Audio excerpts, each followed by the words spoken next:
ఎంత నీచమంటే ఈ 3 ఏళ్ళుగా ఎంత ఘోరంగా క్యారెక్టర్ అసాసినేషన్ చేసినారంటే, ఈ కేసు వల్ల నన్ను ఎన్ని ఇబ్బందులు పెట్టినారంటే, మా కుటుంబం ఎంత సఫర్ అయిందంటే, మా నాన్న వయసు 74 ఏళ్ళు, లోపల జైల్లో మగ్గుతాడు సమస్యలతో. ఆయన ఏం కర్మ పాపం, ఏం తప్పు చేసినాడని ఈ రోజుకి ఆయన ఒకే ప్రశ్న, నేను నా జీవితం అంతా ఎవరికి తెలిసి ద్రోహం చేయాలని, నాకేంది కర్మ అని బాధపడతాడు.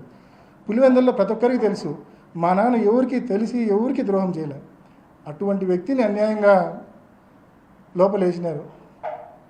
ఆ ఉదయ్ అనే పిల్లోడు, వాని మీద అలిగేషన్ ఏంది, మధ్యరాత్రి 4 గంటలకు రోడ్లో తిరుగుతానంట.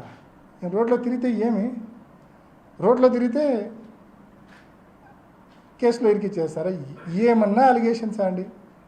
అన్యాయంగా మనుషులను లోపలేసి వ్యవస్థల్లో వాళ్ళకున్న పలుకుబడి ద్వారా చంద్రబాబు నాయుడు గారిని ఉపయోగించుకొని, ఢిల్లీలో ఉండే బీజేపీలోని టీడీపీ పెద్దలను ఉపయోగించుకొని సర్వనాశనం చేసినారు. ఈ కేసును రాజకీయం చేసి చంద్రబాబు చేతిలో పావులుగా మారి మమ్మల్ని సర్వనాశనం చేసినారు. చాలా ఇబ్బందులకు, చాలా నరక యాతనకు గురి చేసినారు మమ్మల్ని. అయినా ఐ స్టిల్ సే, ఇంత అనుభవించిన తర్వాత కూడా, ఏ తప్పు లేకుండా ఇంత అనుభవించిన తర్వాత కూడా చెప్తున్నా, ఎవడో అంటాడు యాంటిసిపేటరీ బెయిల్ వస్తే నాకు పెద్ద రిలీఫ్ అని. ఏందా రిలీఫ్? నేను ఏమైనా చేసింటే కదా నాకు రిలీఫ్. నేను నరకం అనుభవిస్తాను.